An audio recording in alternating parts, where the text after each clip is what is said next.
everyone, this is Nimfa and welcome to the vlog!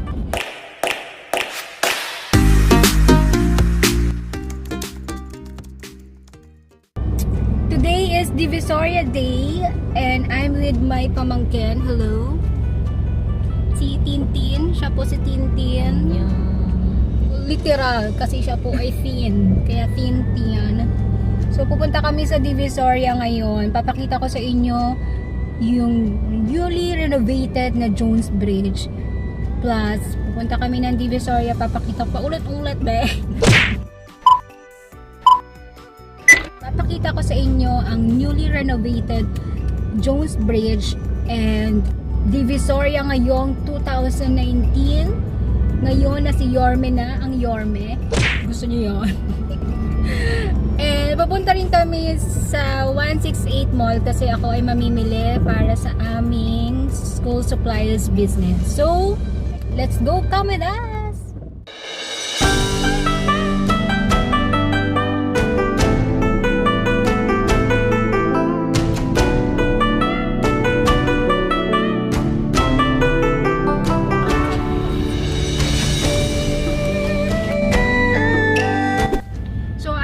Guys, na nagko-connect sa Jones Bridge ay Intramuros and Binondo.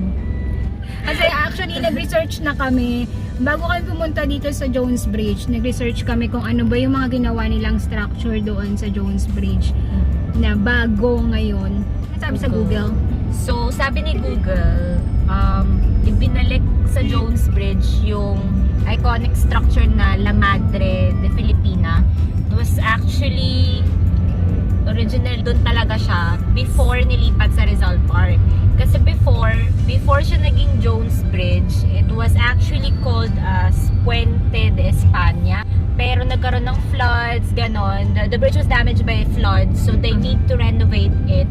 Then nung pagka-renovate, it was called after William Atkinson Jones. So that's why it's Jones Bridge na. And then ibinalik yung structure doon as part of this iconic history of Manila. Sino yung yung architect nun? Oh, by the way, si Tintin pala is architect. Hindi siya architect, nag-aaral pa lang po siya ng architecture, and kaya ko siya kasama today dahil kami po ay magbablog. Siya ay magbablog and it's part of her project sa kanyang isang subject. Ano subject yun? It's Philippine history. So, kaya siya magbablog. Ang iba-vlog din niya is Jones Bridge. So, ginaya ko siya, pinvlog ko rin yun. Dahil gaya kasi ako. So, sinong architect yun? So, before, it was actually a neoclassical design, yung Jones Bridge. And the architect was architect Juan Arellano. Kung papansin nyo, malapit sa Jones Bridge yung post office, tapos yung Metropolitan Theater. He also designed that.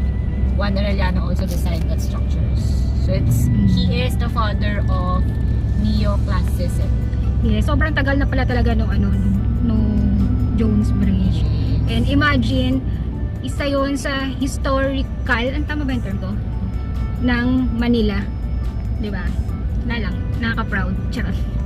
Ako kasi gumawa nung kay nakaka-proud. Ako kasi yung architect. Hindi nyo ba alam? So, ayun lang guys. Tutur ko kayo mamaya sa Jones Bridge. Papakita ko yung mga kinukwento namin ni Tintin sa inyo. See you guys later. Bye! So, nandito na kami sa tapat ng Park and Ride. Nabutan kami ng rain, go away. Oh my God. Ano po ang may balat sa puwit? Siya po kayo. Mukha siyang may balat. Ayun. Yan, traffic siya. Pag nagpas mo dyan, yan na ang Jones Bridge. Magpa-park lang kami in a while kapag nakalagpas kami dito sa traffic. Sana tumila ang ulan. Ay, ayan. Para nakakakita na ako ng liwanag. Unti-unti na siya nagkakaroon ng araw. Araw, sumilip ka. Kailangan ba namin sumayaw ng gano'n? Sayaw. Konti na lang magkakaliwanag na. Just ko, Lord. Bigyan niyo po kami ng liwanag, pero huwag niyo po kaming kakunin. Dito na kami sa Manila Post Office. Yes. Pupunta na kami sa Jones Bridge. Let's go. Hi guys, so nandito na kami sa Jones Bridge. So ito siya. Ito yung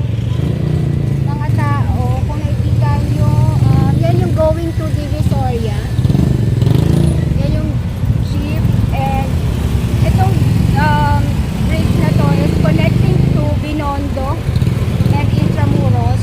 Doon yung papuntang Binondo. Yung Intramuros is dito. There. Yes. So traffic pa rin dito. As usual. So ito na yung bayo renovated. Kita nyo ba? Sobrang yan. So yan na yung color niya. Gold na siya.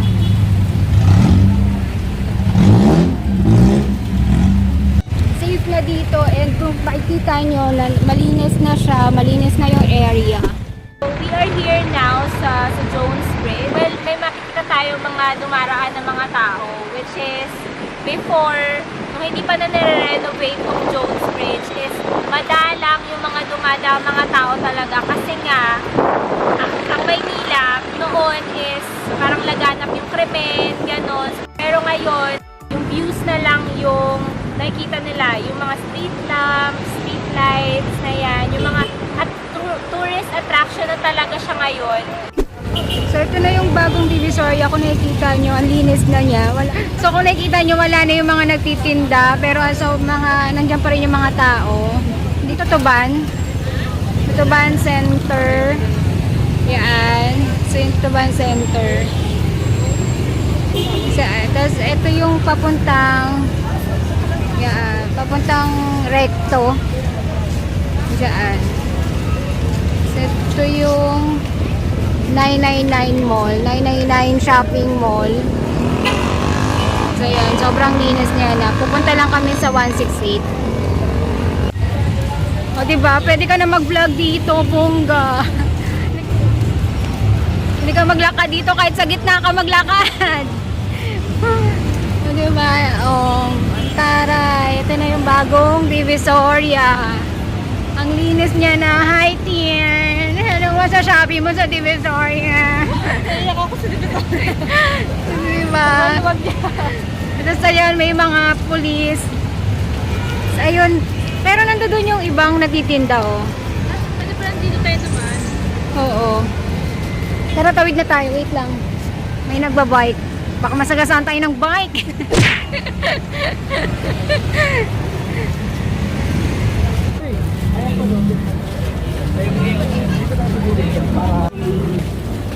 Papunta tayo ng 999 Shopping Mall. Pero ba't sila hindi bawal? Dito sa loob. Kasi hindi naman ito dinadaanan ng sasakyan. So papunta kami ng 999 Shopping Mall. Katabi niyan is 168. So yan yung 999. Yan, oo. Dito may mga bilihan dito ng mga pang Christmas decors. Okay, so ito yung 999, katabi niya yung 168 Shopping Mall. Oh, Brenda! Sarap pa naman yan. We are here in 168 Mall. Yan yung mga black things. Pero mga K-pop merchandise dito. BTS. Sa iba to ah. Manugo? Dito sa Jones Bridge during night. Yan ito yung itsura niya kapag gabi. Bongga, diba? Ganda. Ayan, so hi guys. So nandito tayo ngayon ulit sa Jones Bridge. So it's 9:20 PM na. So let's try now to see anong tsura niya during night time. So let's go guys.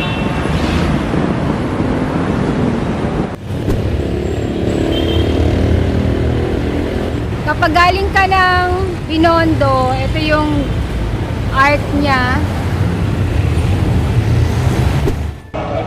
So beautiful guys, especially during this time, the night. May pa-background music pa si Yorme. Then you see the lightning, the pink light. Doon mismo sa gilid ng bridge.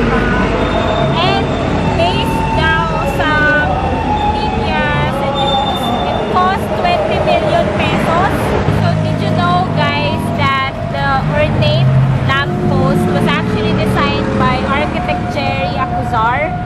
So familiar, right? He is known for the Las Casas Filipinas, the Cuzar in Bataan, which is one of the famous tourist attraction in Bataan. This is Jones Bridge, Manila during night. Yan yung art nila. And ganda